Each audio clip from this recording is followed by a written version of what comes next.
오늘 우리에게 주신 하나님의 말씀 갈라디아서 1장 6절에서 10절까지 말씀입니다. 갈라디아서 1장 6절에서 10절까지 말씀 제가 봉독하도록 하겠습니다. 그리스도의 은혜로 너희를 부르신 이를 이같이 속히 떠나 다른 복음을 따른 것을 내가 이상하게 여기노라. 다른 복음은 없나니 다만 어떤 사람들이 너희를 교란하여 그리스도의 복음을 변하게 하려 함이라. 그러나 우리나 혹은 하늘로부터 온 천사라도 우리가 너희에게 전한 복음 외에 다른 복음을 전하면 저주를 받을지어다. 우리가 전에 말하였거니와 내가 지금 다시 말하노니 만일 누구든지 너희가 받은 것 외에 다른 복음을 전하면 저주를 받을지어다. 이제 내가 사람들에게 좋게 하랴 하나님께 좋게 하랴 사람들에게 기쁨을 구하랴. 내가 지금까지 사람들의 기쁨을 구하였다면 그리스도의 종이 아니니라. 아멘.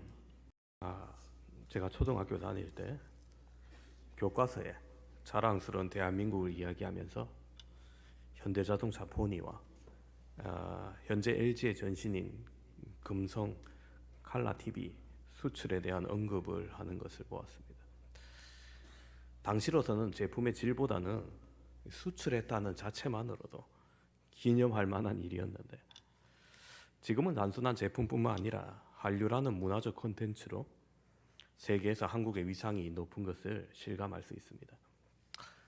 전자제품의 대부분이 세계 최고의 매출이 한국 기업이 되었고, 또 K-뷰티로 불리는 한국 화장품, 미용 기술, K-팝, 넷플릭스에서 영화 드라마 산업에서 한국이 차지하는 위치를 볼 때 문화 강국임을 부인할 사람은 없을 것입니다. 그래서일까요? 최근 가짜 한류 제품이 중국, 동남아, 중동 지역에 활개를 펴고 있습니다. 한글로 되어 있는데 한국 사람이 이해가 안 되는 말이에요. 저 지금 샴푸인데 샴푸 이름이 실리콘 오일 없다 이러는 거예요. 저게 무슨? 그 다음 사진 보여주시면은 화장솜인데 화장솜 이름이 미필수 도구다 화장. 이게 대체 무슨 말이에요? 뭐냐 하니까 단순히 번역기를 돌려서 생성한 한글을 붙여가지고 한국 제품인 듯 파는 거예요. 제품에 한글을 붙이는 것은 불법이 아니니까 이렇게 파는 거죠. 이런 제품이 한두 개만 있는 게 아닙니다. 아예 매장 자체가 한국 기업인 듯 하지만 사실 전체가 가짜입니다.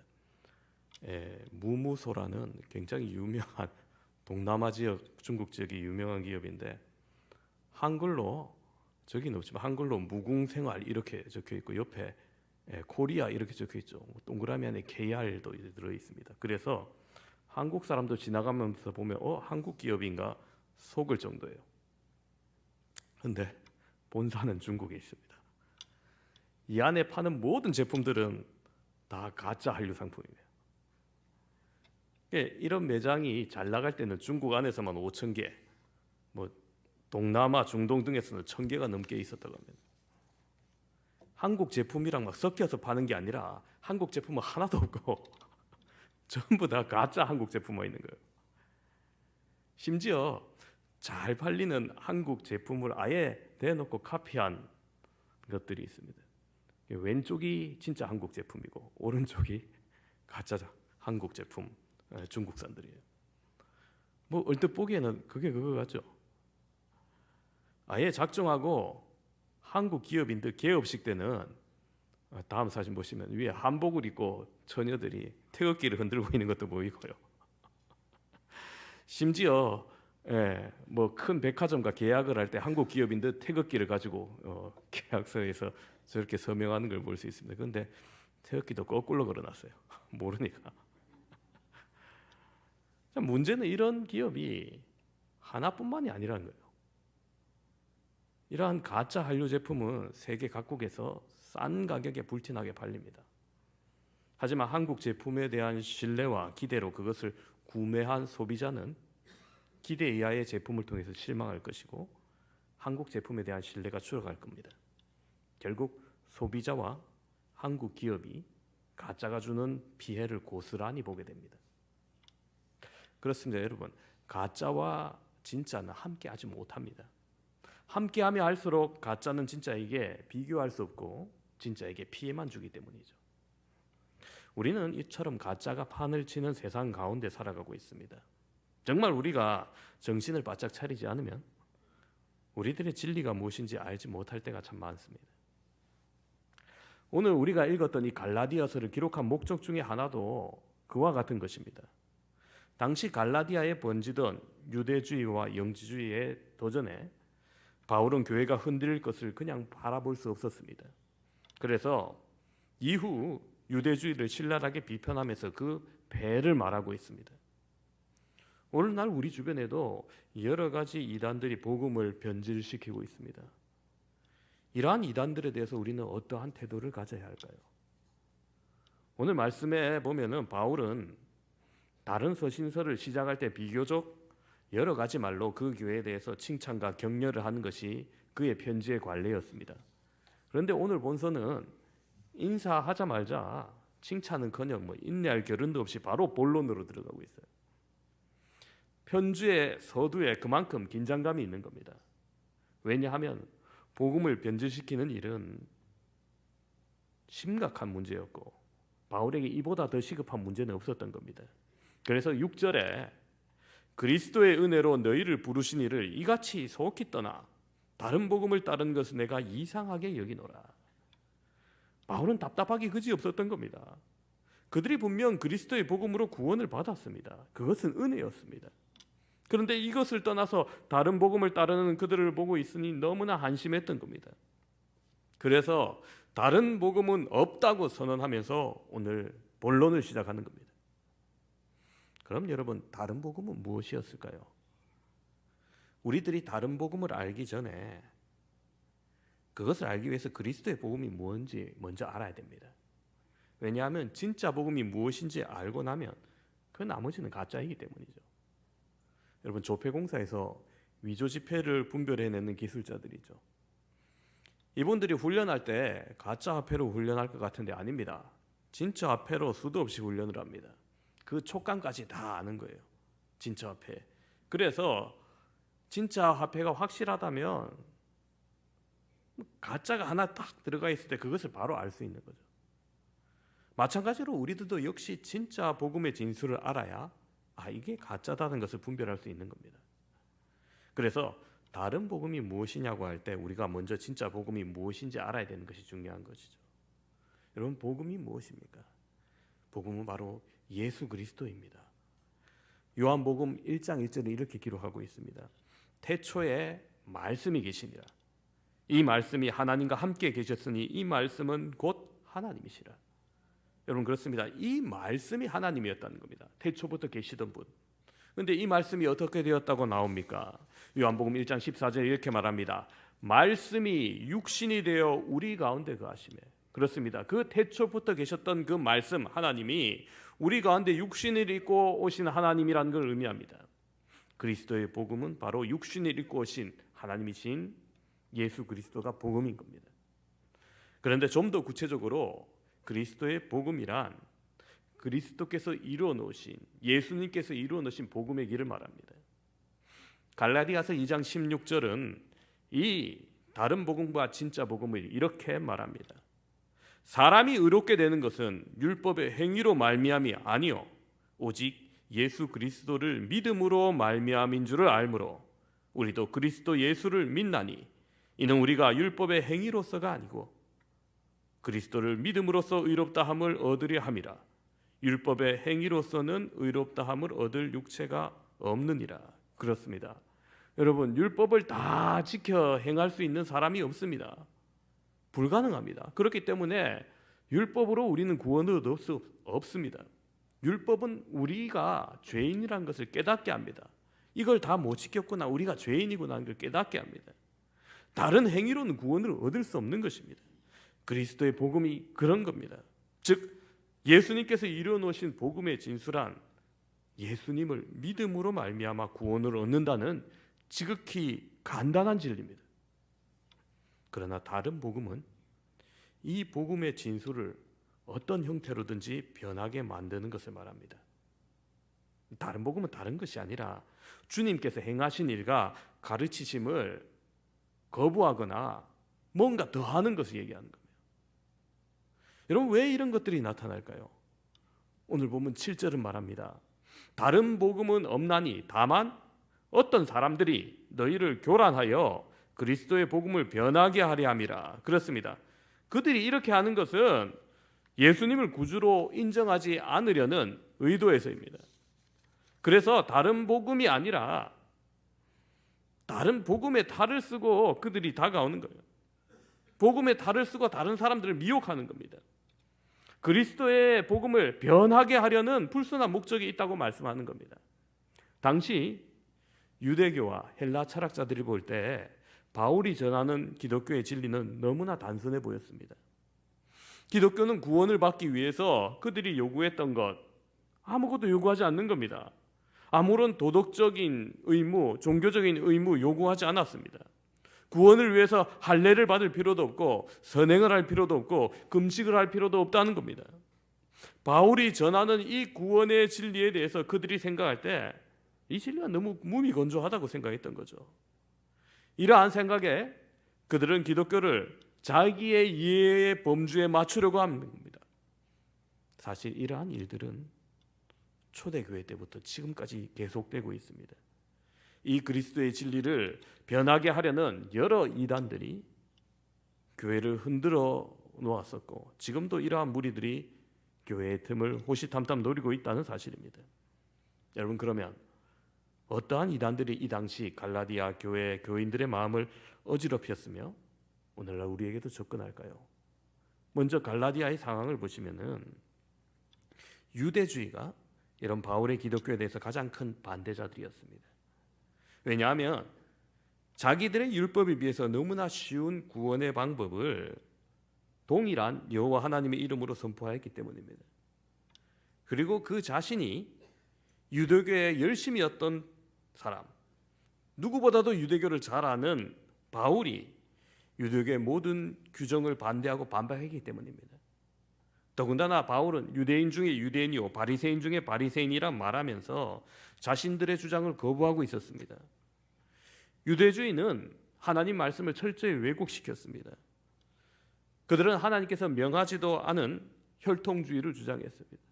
그래서 아브라함의 혈통만 구원을 받는다고 생각했던 베타주의였습니다.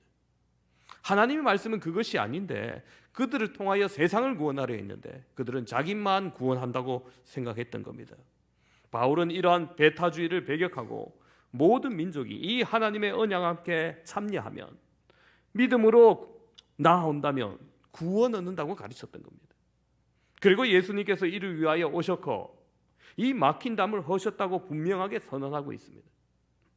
특히 바울은 갈라디아서와 로마서에서 이 이방인의 구원 문제를 강력하게 다루고 있습니다.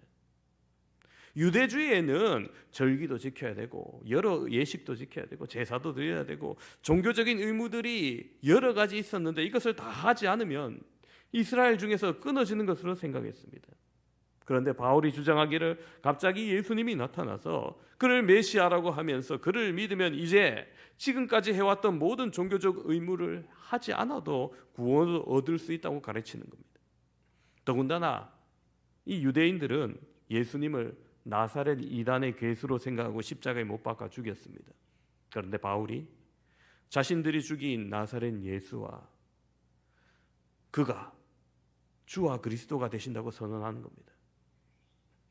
이러한 사실을 유대인들이 도저히 받아들일 수 없었던 겁니다. 그래서 유대주의자들은 바울에게 강력하게 도전합니다. 그 도전은 그래 뭐 다 좋다. 근데 너희들 예수만 믿지 말고 예수님 믿는 것에 하나씩 더 보태야 된다. 그래야 구원받는다고 말합니다. 그들은 예수도 믿고 할례도 받아야 되고 절기도 지켜야 된다고 주장했던 겁니다. 사람들도 역시 너무나 간단한 복음보다는 어떤 신비로운 종교적인 요구가 있는 곳으로 발걸음을 돌리기 시작했습니다. 저게 맞는갑다 싶은 겁니다. 그래서 바울은 그들을 향해 갈라디아서 3장 1절에 이렇게 말합니다. 어리석도다 갈라디아 사람들아. 예수 그리스도께서 십자가에 못 박히신 것이 너희 눈앞에 밝히 보이거늘 누가 너희를 꾀더냐 질책하는 것이죠. 그렇습니다, 여러분. 초대교회에서 가장 큰 도전 세력이 있다면 바로 이 유대주의였던 겁니다. 그들은 비슷한 것을 가지고 와서 기독교를 어지럽혔던 겁니다. 오늘날도 종교적 의무를 더해야 구원받을 수 있다고 함으로써 십자가의 도를 헛된 것으로 만들려고 하는 사람들이 많이 있습니다. 바로 이단들이죠. 종교의 행위적인 면을 강조할 때 자력 구원설, 인간이 뭔가를 더해야지 완전한 구원을 이루어야 된다는 것은 대단히 매력적으로 보일 수 있습니다. 자력 구원설이란 자신의 노력으로 구원을 얻을 수 있는 겁니다. 좀 더 선행을 하고 좀 더 수도를 닦고 좀 더 고행을 하는 거예요. 세상의 모든 종교들이 거의 이 자력 구원설을 근거로 만들어진 겁니다. 자력 구원설은 다른 말로 하면은 수도의 종교인 거죠. 자신의 수도를 통해서 고행을 통해서 구원을 이룬다는 겁니다. 그래서 고행도 하고 자신들이 설정해 놓은 어떤 목표에 이루어져야지 구원받을 수 있다고 생각하는 겁니다. 유대교는 제사장들에 의해서 사제가 선포되었습니다. 제사장들에 의해서 제사가 다 이루어졌기 때문에 제사장의 권한이 막강했던 거죠. 그런데 신약에 와서, 신약 시대에 와서 이제 만인이 모두가 하나님 앞에 나아갈 수 있다고 선언하니까 바울의 가르침을 거부할 수밖에 없었던 겁니다. 자신들의 기득권이 무너지기 때문입니다. 여러분, 중세에도 이러한 형태의 행위들이 기독교 안에 들어왔습니다. 바로 로만 가톨릭이 교회를 구원의 중재기관으로 보고 그리스도의 공로를 좀 제거하고 구원을 교회가 나눠주는 것으로 그렇게 보았던 겁니다. 그래서 회개를 하는데 하나님과 우리 사이에 예수 그리스도께서만 중보자가 되셔야 되는데 그 안에 그 사이에 사제가 고해성사를 받고 또 죄사함을 선포하는 행위가 2000년간 지속되어 왔던 겁니다. 여러분, 예수님께서 우리를 구원하시는데 하나님의 중보자라서 온전하게 서셨습니다.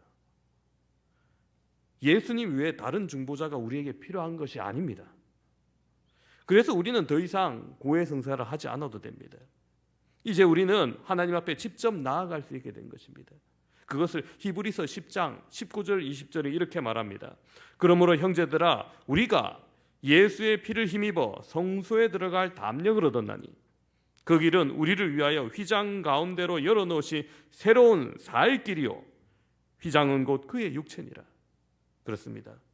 예수님께서 십자가에 돌아가실 때 휘장이 위에서 아래로 찢어져 갈라졌습니다. 그것은 아무나 들어갈 수 없는, 제사장밖에 들어갈 수 없는 성소였지만은 이제는 우리 주 예수 그리스도께서 십자가로 말미암아 그 길을 열어놓으셨다는 겁니다. 히브리서 4장 16절도 이렇게 말합니다. 그러므로 우리는 긍휼하심을 받고 때를 따라 돕는 은혜를 얻기 위하여 은혜의 보좌 앞에 담대히 나아갈 것이라. 그렇습니다. 이제 저와 여러분은 담대히 그 은혜의 보좌 앞으로 나아가면 되는 것입니다. 우리가 스스로 하나님 앞에 나아가면 됩니다. 반드시 목사가 구원을 중재하는 것으로 보는 거 다른 복음이에요. 여러분, 목사는 주님과 여러분을 중재하는 사람이 아닙니다. 단지 하나님 말씀을 전하니 있는 그대로 전할 뿐이지 자기가 더하고 뺄 수도 없는 거예요. 목사도 여러분과 똑같은 하나님을 섬기는 종이고 하나님의 사람입니다. 그런데 반드시 누구를 통해서, 어떤 목사를 통해서, 특정한 사람을 통해서, 신부를 통해서 구원을 얻을 수 있다고 하는 것이 이단입니다. 결국 그 사람의 비중이 높아지고 교주가 되는 거예요. 그 사람을 통해서 하나님께 구원 얻는다는 것은 바로 이단의 전형적인 예인 거죠. 어느 날 또 다른 정말 심각한 도전을 받는 것이 있습니다. 바로 종교다원주의입니다. 예수님뿐만 아니라 세상의 모든 종교가 다 구원을 얻는다는 주장이에요. 여러분, 부산 갈 때 기차만 타고 가는 것이 아니라 비행기, 버스, 배로도 갈 수 있지 않습니까? 다양한 방법으로 그처럼 구원의 방법이 존재한다고 주장하는 거예요. 그래서 서로 다른 종교를 가졌다 할지라도 그들의 진리를 인정하고 각자 구원을 얻는다고 본다는 거예요. 여러분, 겉보기에는 얼마나 좋아 보입니까? 세계에서 여러 가지 문제로 전쟁이 발발합니다. 그 중에 종교, 이해관계로, 배타주의로 발생하는 전쟁 다수가 있습니다. 하지만 다원주의가 뿌리 내린다면 어떻게 되겠습니까? 서로 인정하는 겁니다. 다툴 필요 없습니다. 뭐 너도 맞고 나도 맞다는 거예요. 얼마나 평화입니까? 이 다원주의란 절대 진리는 없다, 오직 하나는 없다라는 것에서 출발하기 때문에 사람들이 이제 더 이상 절대적인 교과서가 필요가 없는 거예요. 뭐 그럴듯해 보이고 그냥 이상만 있는 게 아니냐? 아닙니다. 이게 우리의 현실에 직접적으로 침투해져 있어요. 미국은 전통적인 기독교 국가였지만은 지금 그 기조가 무너지고 있습니다. 대통령 취임식이나 우리나라 국회에 해당하는 상원의원, 하원의원 개회 때 기도로 시작했던 아름다운 전통이 있었습니다. 그런데 그 기도에 예수님의 이름이 사라지고 있어요. 영상을 보여주시면은, 미국에는 하원 개원할 때도 마찬가지입니다. 역시 목사님을 모시고 기도로 시작을 하는데 지난해는 임마누엘 클레버이라는 감리교 목사님이 초청을 받았습니다. 기도 마지막 부분입니다. We ask it in the name of the monotheistic God, Brahma, and God known by many names, by many different faiths. A man and a woman. 마지막 글자 보입니까? A man and a woman. 남자의 이름으로 여자의 이름으로. 유일한 신 예수가 아니고 브라마의 이름으로 기도합니다. 지금 이것이 미국에서 일어나고 있는 현실입니다.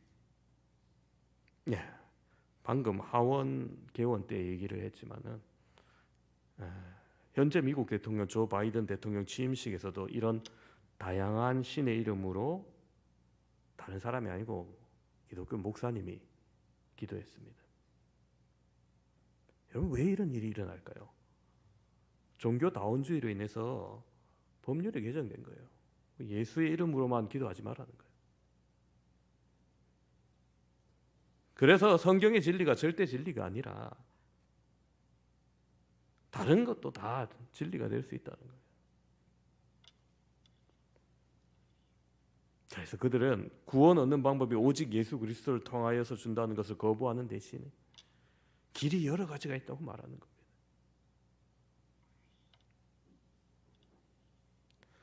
여러분, 그러나 진리는 가짜와 함께 할 수 없습니다.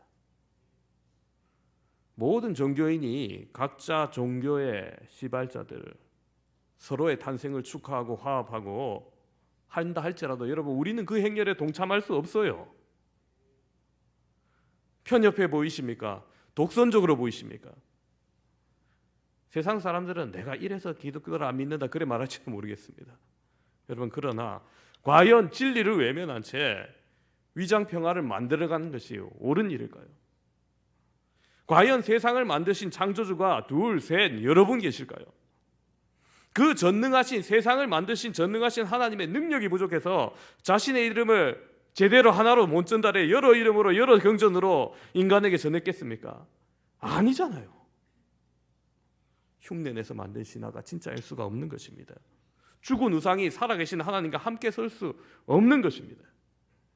세상을 만드신 창조주 하나님이 피조물인 인간을 구원하기 위해서 죄에 대한 공의로운 대가를 지불하기 위해 아들을 내어주시기까지 하는 그 희생의 놀라운 사랑을 어디서 발견할 수 있습니까?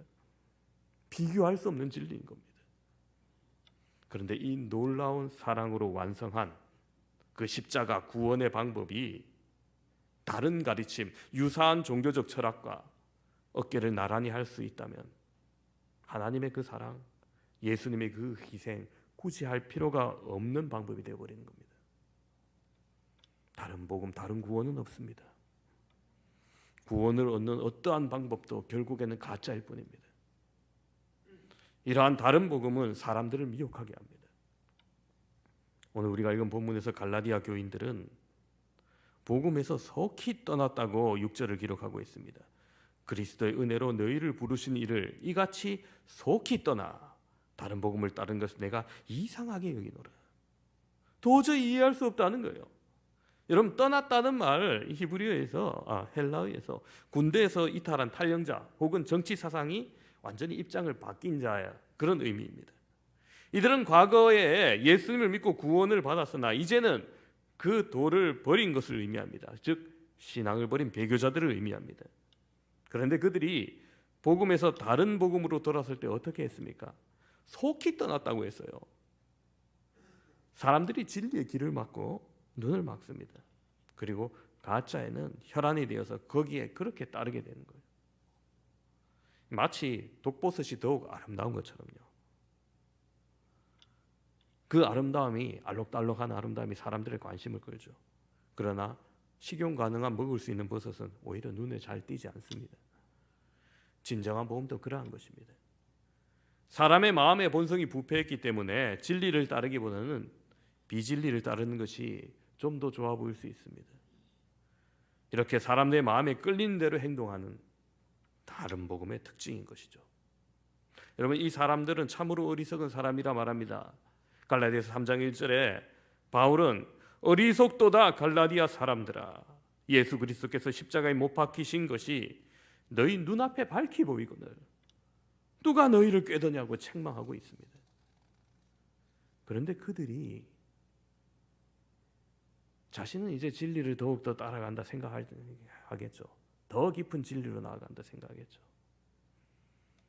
이틀 전 금요 기도회를 마치고 밤 11시가 넘어서 교회를 나가는데 앞에 건물 신천지에서 우리와 똑같은 찬송가가 들리는 거예요. 불이 켜져 있고.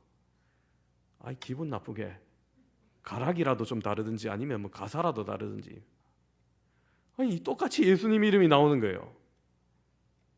아니, 거기에 자기들 이만희 이름을 넣든지.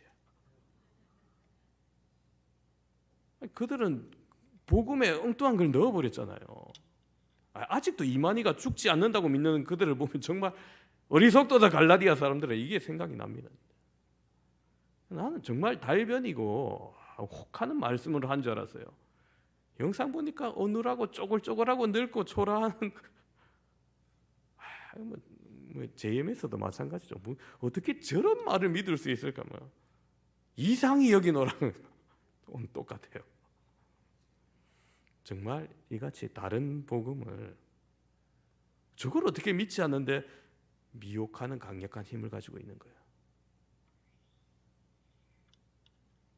예수님을 잘 믿던 사람들 가운데도 이런 사람이 생겨나게 됩니다. 왜냐하면 예수님께서 이미 말씀하셨어요. 할 수만 있으면 택하신 자라도 미혹하려 하리라. 사탄의 세력이 작용하고 있기 때문입니다. 사단의 입장에서는 예수님 잘 믿지 않는 사람들은 어차피 자기 편이기 때문에 놔둬도 괜찮기 때문에 그걸 가만 놔둡니다. 문제는 잘 믿는 사람들, 특히 교회의 지도적인 위치에 있는 사람들이 넘어질 때 교회를 파괴하는 힘이 엄청 크거든요. 그러니까 이 사람들을 집중적으로 더욱더 공략하는 거예요. 결과적으로 다른 복음은 교회를 교란하게 합니다. 오늘 본문 7절은 그렇게 얘기하고, 다른 복음은 없나니 다만 어떤 사람들이 너희를 교란하여 그리스도의 복음을 변하게 하려 함이라. 그렇습니다. 다른 복음이 들어오면 교회를 교란한다는 겁니다. 흔들리게 한다는 겁니다. 결국 와해시키고 수많은 사람들의 믿음을 손상시킬 뿐만 아니라 교회의 순수성을 파괴합니다. 오늘 본문에서 교란하여라는 말은 뒤집어 놓으려는 의도를 가지고 흔들고 혼란하게 한다는 것을 말합니다. 정말 다른 복음은 교회를 뒤집어 놓으려고 하는 사단 마귀의 세력들입니다. 대부분 교회에서 보면은 다른 복음을 주장하는 행동에 보면 결국 그 열매가 파괴적인 행동을 수반합니다. 범죄와 이어지는 것을 보게 됩니다. 하나님의 진리도 겁없이 변하게 하는데 결국 그 욕심이 잉태하여 죄를 낳게 되는 거죠. 물론 처음에는 속이기 위해서 광명의 청사를 위장하고 들어오지만은 이러한 것들이 최후 목표를 위해서 위장한 것에 지나지 않습니다. 때가 되면 본색이 드러나고 이 본색이 드러나게 될 때 엄청난 피해를 보게 되는 것입니다. 이것이 다른 복음의 전형입니다. 오늘 함께 예배드리는 사랑하는 성도 여러분, 오늘 우리가 이 바울의 선포를 반드시 기억하기를 바랍니다. 다른 복음은 없나니 어떤 사람들이 너희를 교란하여 그리스도의 복음을 변하게 하려 함이라. 오늘날 너무나 많은 가짜 복음, 다른 복음이 판을 치고 있습니다. 특히 한국 사회 너무나 많은 자기가 구세주라고 주장하는 이들이 너무나 많습니다. 성경의 가치를 악의적으로 편집하고 더해서 자신이 그 중보자의 자리로 교주로 앉는 사이비 종교뿐만 아니라 성경의 잘못된 해석을 통해서 다른 길로 인도하는 이단들과 또 서로를 인정하는 다원주의를 통해서 모든 종교의 가치의 구원을 인정하는 다른 복음이 너무나 많이 있습니다. 그렇기 때문에 우리가 정신을 차리지 않으면 속기 쉬운 세상입니다. 그러나 여러분, 진리는 하나일 수밖에 없습니다. 십자가를 위장하고 예수님의 이름을 위장한다 하더라도 그 뒤에 가려진 거짓 선지자들, 다른 구원의 방법이 더해지는 이단들은 결코 함께 설 수 없습니다. 다른 구원의 이름을 내세우는 종교 다원주의 또한 마찬가지입니다. 구원의 길이 열어질 수가 없습니다. 일제강점기 일왕을 하늘의 황제로 섬기던 일본인들이 이 땅의 교회를 핍박하고 해유합니다. 좋다, 니네들 신 섬겨라. 대신에 이 예배 시작하기 전에 11시 전에 모여서 차렷 12시 따라와 해가지고 줄이어서 신사에 와서 참배하고 너희들 예배하라는 겁니다. 당연히 인정할 수 없기 때문에 교회가 거부했습니다. 그런데 총회까지 일본 순사들이 감시와 총칼 앞에 결국 온 교회가 이건 국가적 행사로 해라고 가결하게 만들어버립니다. 그러나 이 땅을 창조하시고 우리를 구원하게 하신 하나님의 사랑 앞에 우리는 우상과 함께 설 수 없다는 일사각오의 정신을 가진 성도와 목회자들이 있었습니다. 모진 고문과 죽음까지 불사한 신사 참배 거부 성도들과 목사님들이 투옥되고 순교하고 옥사하신 주기철 목사님뿐만 아니라 1945년 8월 17일 사형이 언도되어서 평양형무소에서 죽을 날을 기다리던 한상도 목사님, 이기선 목사님 외에 그때까지 있던 옥중성도 17명이 일왕이 있는 동쪽으로 인사마이도 풀어주겠다는 여러 회의에도 굴하지 않았어요. 그러나 우리 민족 하나님이 1945년 8월 15일 사형 실행 이틀 전에 광복을 허락해 주셨습니다. 그분들은 살아있는 순교자라서 신앙의 정절을 지킬 수 있었습니다. 8월 17일 추록하고 그분들이 평양에 있던 주기철 목사님 사택 앞에서 기념사진을 찍은 것이 아직 남아 있습니다. 바로 추록성도 사진입니다.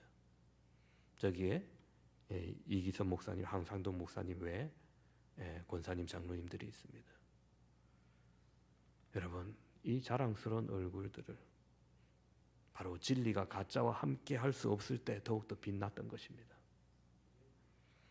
여러분, 모든 것을 허용하고 서로 인정해주는 다원주의의 거짓된 평화에 속지 마시고 오직 구원의 이름, 진리의 이름, 예수 그리스도께 나아와 영생의 든든한 반석 위에 함께 걸어가시는 저와 여러분 되시기를 주님의 이름으로 축원합니다.